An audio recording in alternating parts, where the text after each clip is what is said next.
All right, hello class, and welcome to part D of this lecture 15. In the previous sections of this, previous parts of this lecture, we've gone through a great deal of nonlinear systems theory, or at least a great deal of introduction to nonlinear systems theory. We don't pretend to cover all of the intricacies of nonlinear systems because it's a great and varied fauna of results and concepts. However, we've covered some basics. So basics include sufficiency for existence and uniqueness, which allows us to treat the nonlinear system as an input-output map from initial condition to solution. We've talked about the idea of properties of this map, so continuity in terms of Lyapunov stability and L2 boundedness in terms of exponential stability. We've talked about Lyapunov functions as our tool for ensuring those properties. And as we did with linear systems, now we're to the point where we want to pose optimization problems and presumably solve them, although that's not in this lecture, which will allow us to find these Lyapunov functions and hence prove these properties of the system. So in this part D, we're going to sort of summarize the whole lecture by formulating several optimization problems, none of which we can solve at the current moment in time, but we just want to formulate the search for these Lyapunov functions as optimization problems, and then that'll set us up for the next couple of lectures where we'll actually propose methods for using LMIs to solve these things. So we're going to go through, I think, 5 or so of these problem statements, these optimization problems. So we can call these optimization problems. And the first is simply Lyapunov stability. So that's Lyapunov stability, which is that continuity property of the solution map.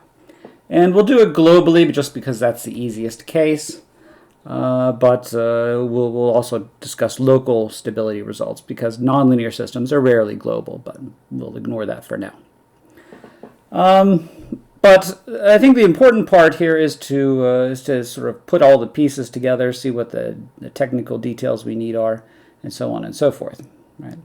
So for global Lyapunov stability, we're looking for a Lyapunov function. Right? That's our variable. And here I'll maybe make a new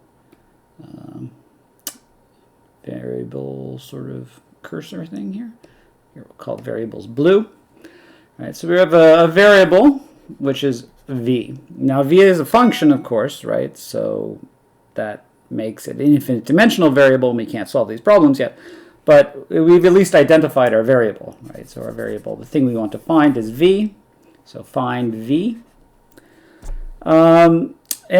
If you recall, right, the conditions for the Lyapunov stability were v has to be strictly greater than 0 when x not equal to 0, and has to be, well, we actually enforce boundedness here, although we don't actually have to do that in this case, but we will. And of course, we want v dot to be less than or equal to 0 everywhere. So let's take those one at a time, right? So the most basic one, right, is this positivity constraint on the Lyapunov function. So as an optimization problem, we have to be a little bit careful because what does positivity mean, right? We don't know how to enforce positivity in general for optimization problems. We typically are restricted to non-negativity constraints, so greater than or equal to 0. Unfortunately, 0 doesn't work as a valid Lyapunov function, so we have to make it strictly positive in some sense. And so how are we going to do that? Well, one way to do that is to make it strictly positive in the sense that it's positive and that it's greater than some function which is positive. Right? So I've laid out sort of a sort of technical way to do this, right? An optimization-based way to do this. In the next set of problem statements, I won't go into as much detail, but this is one way to do it. And the way to do it is to constrain your Lyapunov function to be greater than or equal to, say, alpha 1 times x squared plus alpha 2 times x to the 4th plus alpha 3 to the x to the 6th. And these are all positive, right? So if you can find alpha, some alpha which is not 0, such that v is greater than this function here, then you're ensuring positivity. So to do that, we actually make these variables or these scalars alpha variables, right? And we constrain them to be greater than or equal to 0 because that's all we can do. We can't make them strictly positive, right? Because that's optimization problems, algorithms don't understand strict positivity in any real sense. So we have to make them non-negative. And then we enforce strictness by requiring that the sum of them be equal to some constant, which is non-zero, right? And we have to choose this constant. We could choose it smaller. We could choose 0.001, right? But if we add this constraint that the sum of these alphas has to be 0.01, then that eliminates the possibility that they're all 0 and that the Lyapunov function is 0 itself. So this is sort of an ad hoc way of enforcing positivity. If we were confident enough, we could just use the first term here. But if you're looking for non-quadratic Lyapunov functions, that's generally going to be a little bit strong. And so we have to include these higher degree ones, which increase more slowly. So if we look at x squared, right, it looks like that. If we look at x to the 4th, it looks like that. Look at x to the 6th, it looks like that. So when we get to x to the 6th, it doesn't. It allows the Lyapunov function to be flatter near the origin. Right. So in future lecture, in future slides, we'll say you have to pick one of these. But here I've allowed the algorithm to pick one, right? So I've allowed it to choose between x squared, x to the 4th, and x to the 6th by summing up each of those terms, right? This will be first 2. Actually, there should be a 2 here, so that's a typo. Oh, no, it's not. It's not because it's x squared here, right? So it's already in there. So it picks these alphas, and if one of them is greater than 0, then we have a strictly positive function, but it just gives a little bit more flexibility to the algorithm. We're likewise imposing an upper bound on v so that it's less than some strictly positive term, and that's something that we'll come back to in exponential. It's actually not that important in global Lyapunov stability.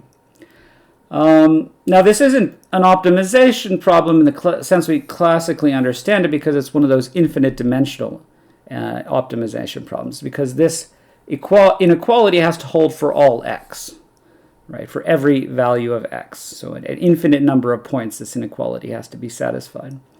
It's similar to that idea of quadratic stability in robust control that we talked about, where we had LMIs which had to be satisfied on a subset of x, right? So it's similar in concept to that idea. In that case, right, we had like we want sorry, I'm getting this mixed up. PA delta, right? For delta was our uncertain variable, to be less than 0 for all delta in some uncertainty set, right? So delta in delta, right? So that also was an infinite dimensional LMI, but we were able to use tricks like that polytopic case, or we were able to use the S procedure and things like that to enforce those kinds of infinite dimensional LMIs. In this case, the problem is a little bit trickier, but we're not actually going to solve it in this lecture, so I'm just going to leave it as for future work in the next lecture. Likewise, of course, we want v dot to be less than or equal to 0. Here we don't have to worry too much because there's a less than or equal to, and we don't have to enforce strictness of that inequality. So that makes life a little bit easier. Okay. So this, if you can find such a v, right here, I should finish highlighting my variables here. So if you can find such a v in alpha and beta, then we have global Lyapunov stability. Right? So we have a proof of global Lyapunov stability. Now, as I said, in most cases we don't add this upper bound to v when the set of functions we optimize are relatively well behaved. And here by well behaved I mean sort of continuous. So if, for example, v is a polynomial, that's well behaved. It's also continuous, of course. Right? So in that particular case, we can just we can eliminate this upper bound and replace it with the simple constraint, the much simpler constraint, v of 0 equals 0. Otherwise, we add the upper bound in order to enforce this constraint that v of 0 equals 0. So that's why we have it here. Okay. Because when you get to 0, v is upper bounded by 0 and lower bounded by 0, and so it makes it 0. Okay. So that's an optimization problem, an infinite dimensional optimization problem in a sort of a functional variable v, which guarantees Lyapunov stability. And here I talked about the inequalities, right? The problems we had. This is the one from, of course, from the linear case where we can just do epsilon I, and here it's a little bit more complicated because we don't know, right? We don't want this to be quadratic necessarily, and so we can allow for higher degrees in the strict positivity term. So that's Lyapunov stability. Next we can move on to exponential stability, which is a little bit stronger condition. It gives that L2 gain bound on the input to the output. So I actually modified this a little bit. So first of all, we have strictness, strict positivity here. Of course, strictly positive, where I've required you to choose your p, right? So generally speaking, if you make p large, right, that makes your Lyapunov function easier, right? Because those, right, at least near the origin, the higher degrees are lower bounded by the larger degrees, right? And this is squared, p equals 2. This is p equals 6, for example. So just choose p high enough. Okay. So we have a strictness positivity here. We've got upper bound. Here it's we prefer not to eliminate that upper bound quite yet because it factors into this, here, I got rid of those bits. It factors into our bound for the solution. So but other than that, these are relatively straightforward. This is a lower bound on your Lyapunov function. This is an upper bound on your Lyapunov function. The only thing which I've changed really from our the theorem for exponential stability is this one. So v dot here. So that's a standard v dot, right? The gradient of the Lyapunov function. And notice, by the way, that the gradient operator is a linear operator. So in many senses, the optimization problems that we're posing are linear in a certain sense in the optimization problem. Right? So if f is your vector field, it's not a variable. So multiplication by a function, right? You can just think of this as a coefficient, right? This is in the derivative operator is linear, and so this is sort of a linear constraint on v as well. The other change that I made here, or the big change that I made, I guess you can think of it that way, is on the right-hand side. I didn't make this less than x transpose x to the p or something like that, delta p, something like that. It's actually easier in many cases to make it the Lyapunov function less than some delta times itself. That gets around many of the issues with which norm the system is converging in. And so it just generally makes our life a little bit easier. And so that's why we have V over here on the right-hand side. Now it's a little bit tricky because, right, we've got this delta here as well. And so this technically becomes bilinear if we're going to search for delta and V.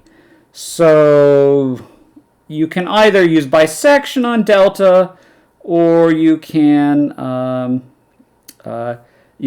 just make this V actually. You can replace this with those other terms that we had there earlier.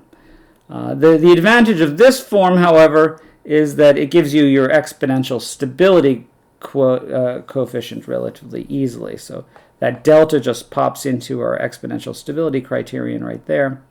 And then the decay rate sort of is decoupled from these upper and lower bounds, which may or may not be accurate, right? So this the exponential decay rate is only a function of that one delta, and of course the exponent p here that we chose. So that's pleasant in a certain sense. And then we get our exponential convergence rate. We get this is our k here, our gain factor, which is this term right here. And again, it's an optimization problem in the variables v and the scalars alpha, beta, and delta, although technically we have this bilinearity here in delta and v. So you may want to fix your delta or use bisection on the delta maybe.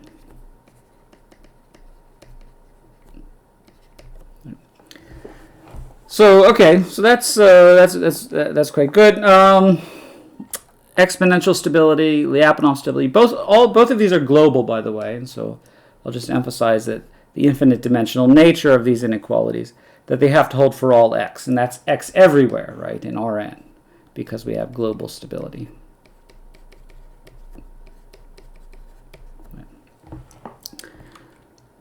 So just to illustrate this global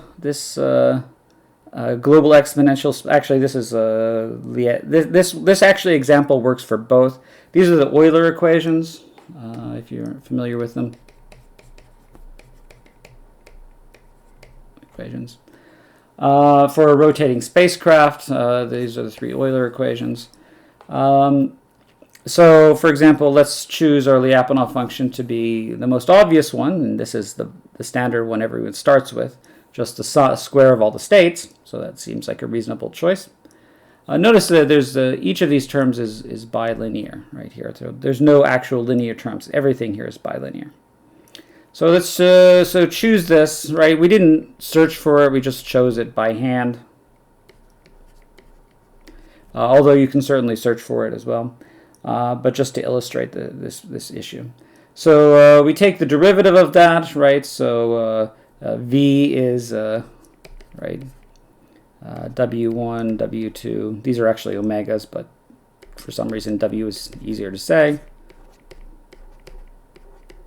You take its derivative, and we get the dots here on the right. We also get the dots on the left, actually. So for some reason, I should actually have that. There's a factor of 2 here.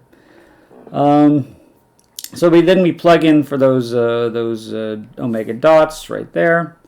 We expand this out, and we get that the derivative is equal to, most of the terms cancel out, except there's a single term in the triple product of these 3 omegas with a big coefficient here.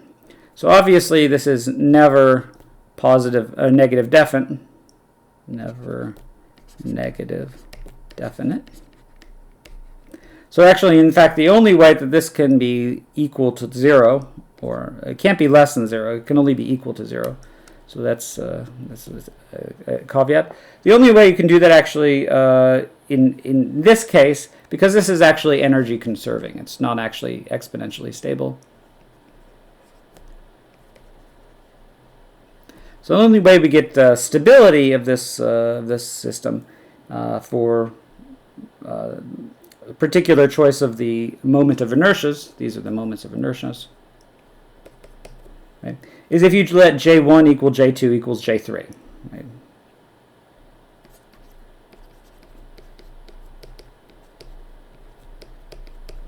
well, then this whole coefficient is 0, and you have equal to 0. So that proves energy conservation. So actually, in that case, the Lyapunov function works. But in the general case, of course, it doesn't.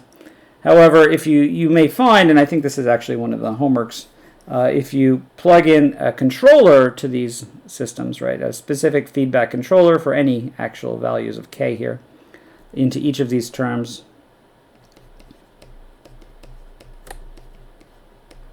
you'll find actually that this Lyapunov function now does work, is able to prove exponential stability, or yes, is actually able to prove exponential stability. But again, right, we're not going to go through that derivation because it's on the homework. Next, let's see, we've got local exponential stability. So the previous results were global, now we have local. Most of the problem doesn't change, right? So the only difference between global is where these conditions have to be satisfied.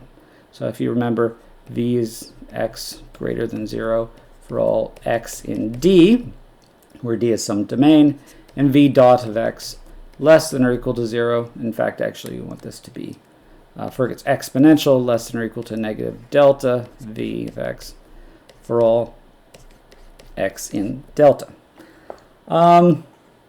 Now, I could have just said for all x in delta here, but that seemed kind of abstract and not a good formulation of the optimization problem. So actually, I picked a D here, a domain, where we're searching for a Lyapunov function, which is just the unit ball. But well, actually, not the unit ball, the ball of radius r. Right. So in particular, right, this is x such that the norm of x less than or equal to r.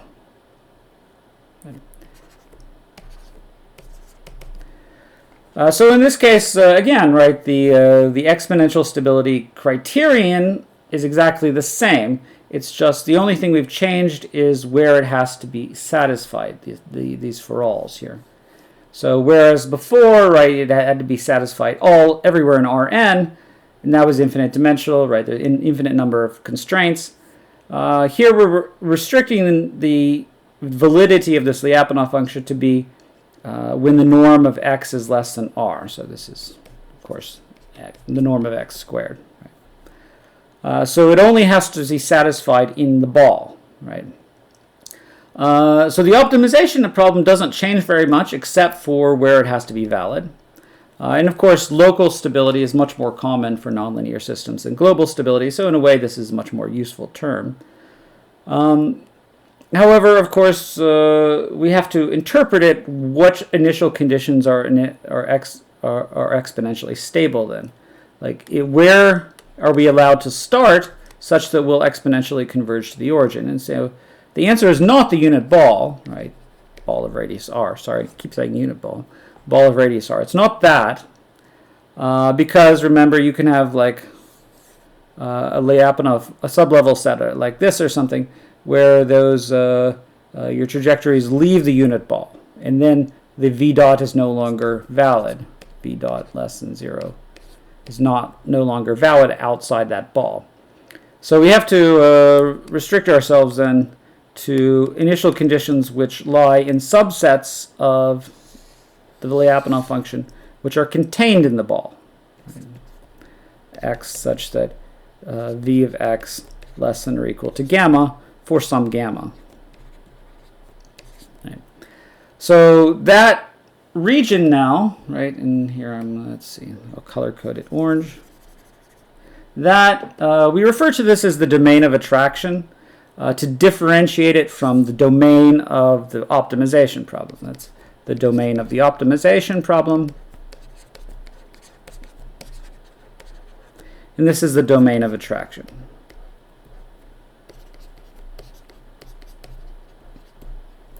So sometimes once you've found this a Lyapunov function which is valid, it can behave badly. It can look weird. It can be something like that, right? Something you don't really want to deal with. So the question, of course, becomes a priori how to interpret the results of this optimization problem. And specifically, how do we find that domain of attraction?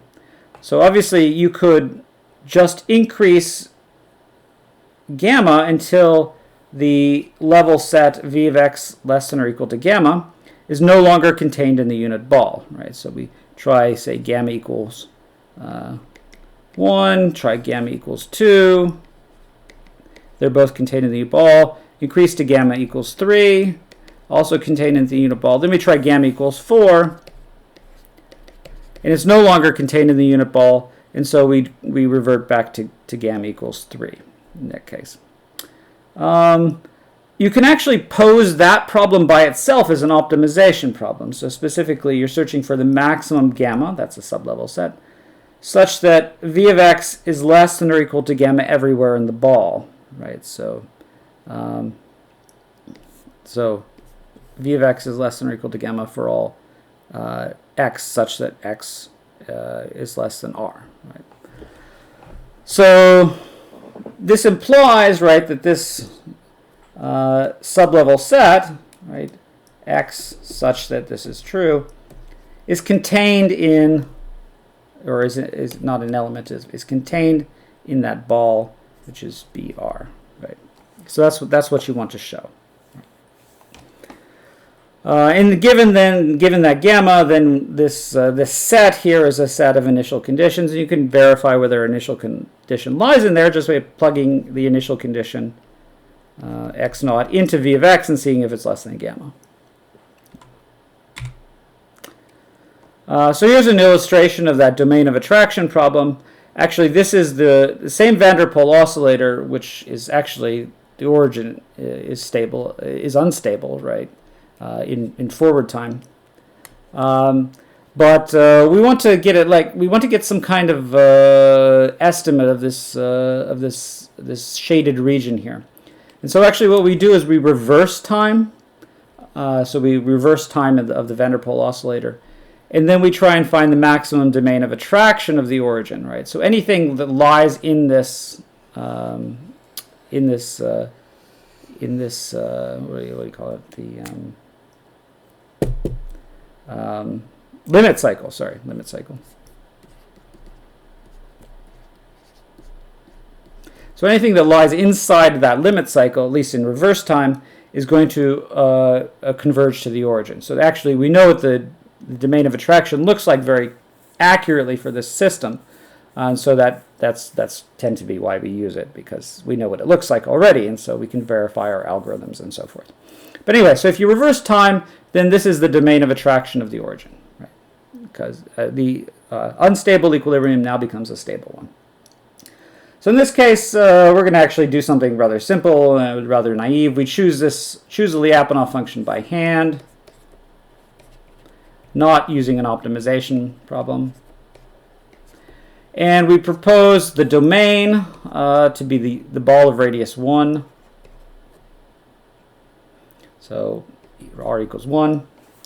And so if we actually draw that domain on here, let's see, there's 1, 1, 1, and 1 here. So that's actually the domain that we're going to be considering here in this particular case. We could have made it larger, obviously, right? But we couldn't get it out to 2 because it wouldn't be in the domain of attraction. But anyway, actually 2 might work, but it probably doesn't work for this Lyapunov function, because in this domain, right, everything looks pretty well behaved and pretty sort of quadratic, but things start looking a bit weird once you get outside that. So we're going to make our domain be r equals 1, the ball of radius 1. So okay, now we find the derivative of that Lyapunov function, right? We just we have put the factor 2 in there, and then we get this as f here, our vector field. And by the way, it's called a vector field, of course, because it defines all these little vectors here, right? And so it gives a whole field of vectors. So you plug in any particular point, and you get this little arrow here, and you connect the arrows, and it follows trajectories of the system and so forth. But just a side note. Anyway, you take that derivative, and we get this. These two terms cancel out, and we get x squared minus 1 y squared, right? So you can see now why we chose r equals 1, right? So if if we're in the unit ball, then x squared is less than or equal to 1, and so this term is still negative, right?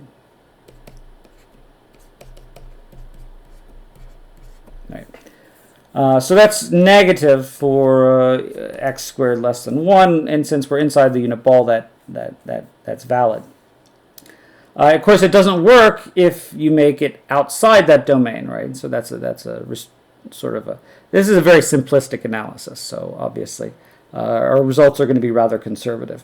But in any case, so we've proven now that this Lyapunov function, very simple one, converges inside the unit ball.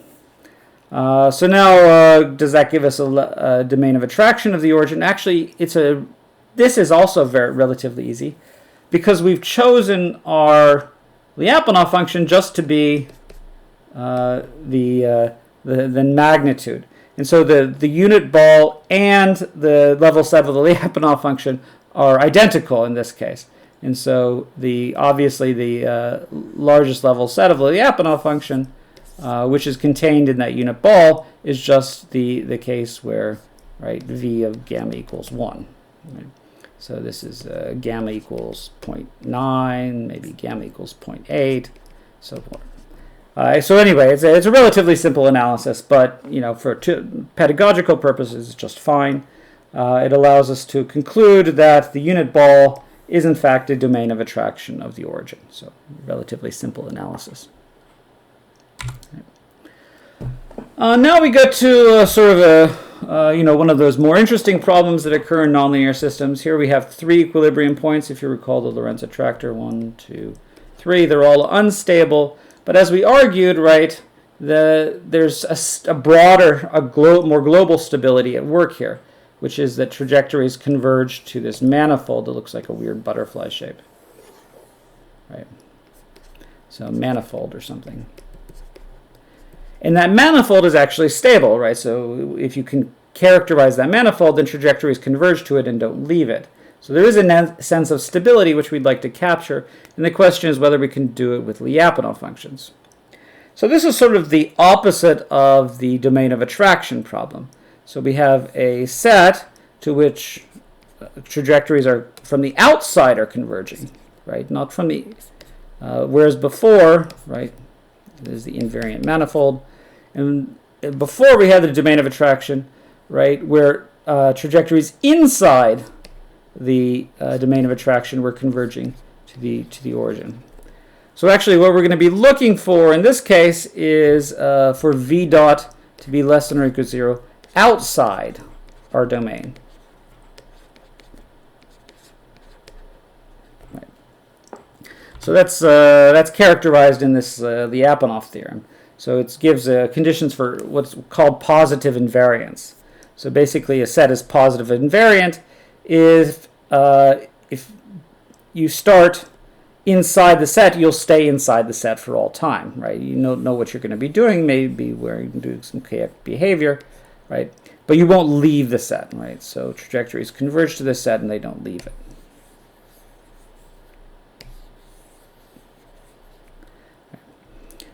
So this is actually a property of actually a level set of a Lyapunov function, v of x equal to gamma x such then.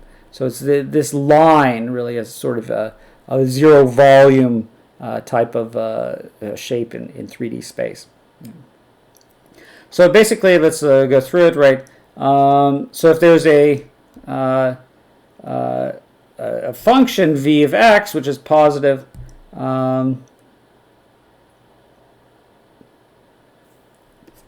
in some domain, and v dot is less than 0 in that domain, and here our domain is outside the set, right? Our domain is going to be outside. Right? So we can maybe shade our domain. That's our domain. Then any level set which is contained in that domain of the Lyapunov function is positively invariant, right? So let's see. I made a bit of a mess here, but we can see. Redraw this a little bit. So if v dot is decreasing in this larger domain, here I'll draw a third circle and make it a little bit bigger. So if v dot is decreasing in that domain, and the level set of the Lyapunov function, v of x equal to gamma, is entirely contained in that domain. So it never gets, never shrinks beyond sort of our region of validity, right? It never gets into that region right there. Or invalidity, I suppose we should say. It never leaves our region of validity. Then this level set is positively invariant, right? So trajectories will converge it to never leave. Is that the best estimate, or is that the smallest positively invariant set? Well, that is actually a much harder problem.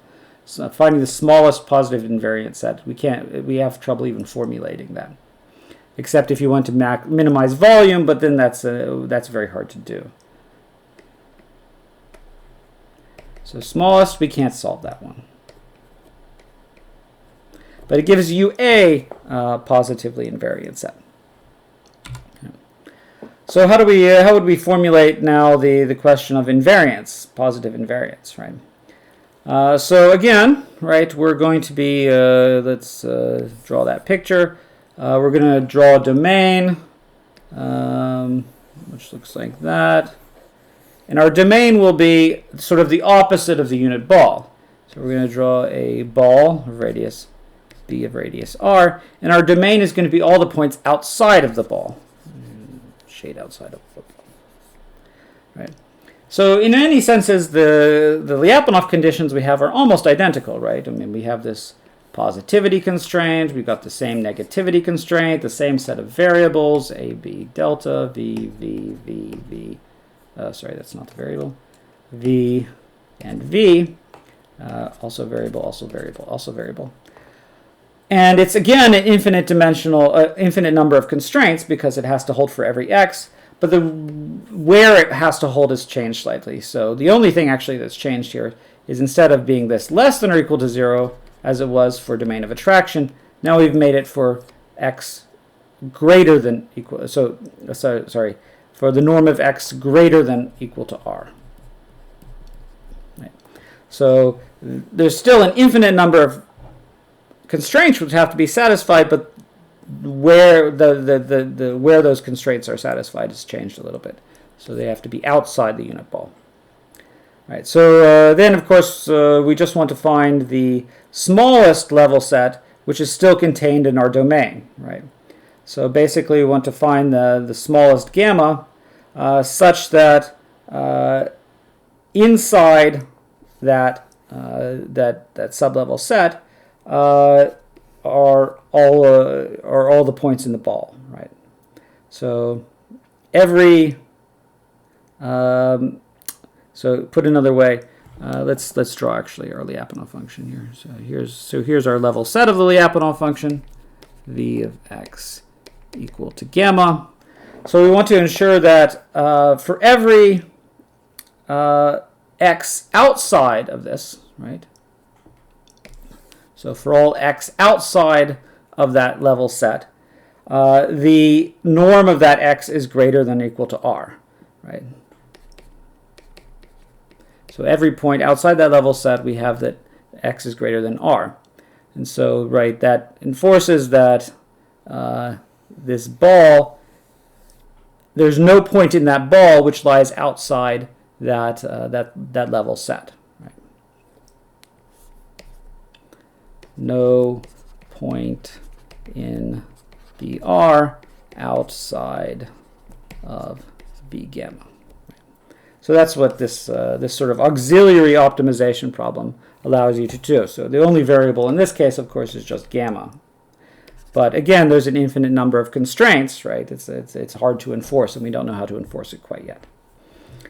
So anyway, we've got now a condition for positive invariance. You find a V, find its smallest sublevel set, which is contained in the domain, and then that's a estimate of the invariant region. Will it be a good one? Will it be smallest? We don't know. Probably not. Finally, we can get back to the question of control in a sort of mild sense. So this is a much harder problem. So in this case, we have to search for a Lyapunov function, and we have to search for the controller, right? There's the variable k here we have to search for, and we have to search for v. To make this tractable, because it's generally not tractable, we're trying to avoid bilinearities in our variables, right? And what are our variables? Variables are v, variables are alpha, beta, v, right? V here, right? So we try a little bit. So one thing we can try and do is make the dynamics linear in the input. So linear in input. And this is not a terribly uncommon case, but it's not it's not a very interesting case, I suppose you could say, because weird things tend to happen when you're linear in the input. So I won't dwell on it too much, but I'll just introduce it. So this is the vector field. It hasn't changed, so that's more or less the same. And then we have a term here which governs how u enters the dynamics. So this is our new, we can think of it as a coefficient. Problem data. So this is given. And then of course when we have this feedback controller, right, you just plug in u equals k of x and we get k of x of t as well here. So okay, also all good, so far so good. Now we've got our optimization problem. This stuff is standard. It's local, d equals the ball of radius r there as well. So local conditions. The new one, of course, right, is here's v dot, right? So v dot, this is our old term. We had it before. But now, of course, right, we just add f plus gk here, right? And so there's the f term, and then we just add gk there, less than or equal to 0. Unfortunately, of course, this problem is not very tractable, even for these intractable problems. But it's not even linear in our decision variables, and that's a problem. It wasn't linear, by the way, in linear systems either, but we had a variable substitution which allowed us to linearize. Here we don't, at least not yet. So I'm posing this optimization problem for controller synthesis, even in the simple case of linear in the input, and it's still already bilinear and hard to solve, right? Because our two variables v and k multiply each other, right? So it makes it hard, even by the hard standards we're already on. Makes it extra hard, if not impossible. So in this case, you'll probably use things like decay iteration and to solve it. But in any case, if you could solve it, right, then the feedback controller would stabilize the system and give you a domain of attraction, which we can calculate in the way we've done before. Finally, I'm going to make your life even harder, right? Since we're already with hard problems, we've already on static feedback control. Why not? I mean, it's hard anyway. Why not just do static output feedback? And here I should add the static part. Static output feedback, where our input is a function k of our output, right?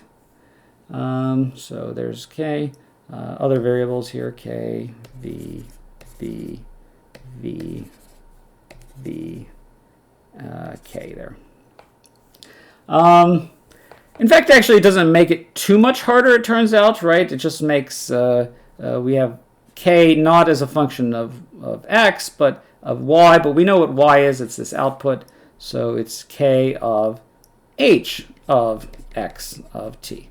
Is that going to make the problem harder? Maybe, maybe not. Since we don't know how to solve the previous problem, we can't really say at this point whether that makes this problem any harder. Note that the derivative side, the right-hand side, the use of v in this equation does not make the problem significantly harder. The only real question here of hardness is this question of v multiplying k.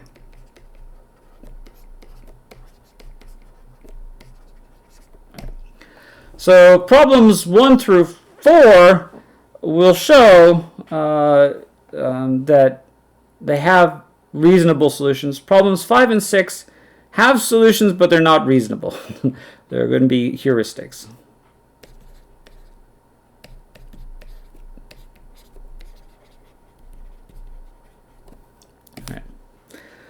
So, okay, with that, I'll just conclude by saying in all of these cases, right, we've formulated the optimization problem, right,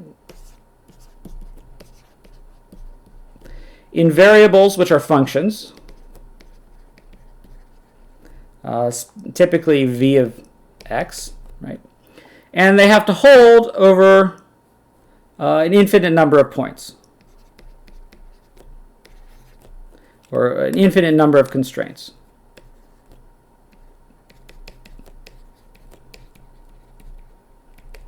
But the points that they have to hold over changes from problem to problem.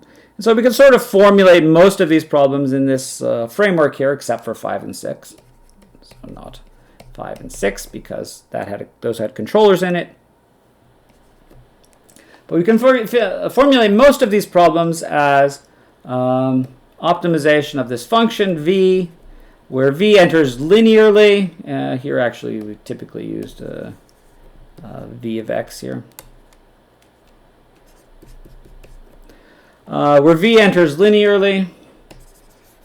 And furthermore, these constraints seem to be rather convex, right? They're inequality constraints. They have to hold over a set, right? But each individual constraint is convex, and so if you add a bunch of convex constraints together, it seems like what you have is a lot of but convex constraints.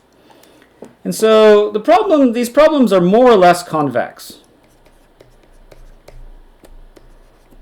We'll analyze that more in next lecture. But they're infinite dimensional, and there's an infinite number of constraints, and our variables themselves are functions. And that's the question then. How do we solve problems which have to hold an infinite number of points, and how do we solve problems where our variables are functions? We have some confidence that we can do this, right? Because remember S procedure and things like that. S procedure in that polytopic result, polytopic LMIs. So there are ways of enforcing infinite number of constraints. And, well, this question of how we parameterize our variables, that's a question we're going to have to wait for until the next lecture. But the answer is polynomials. Okay, so with that, I will conclude this lecture, and you should start getting ready for lecture 16, where we start solving some of these problems, or at least approaching solutions.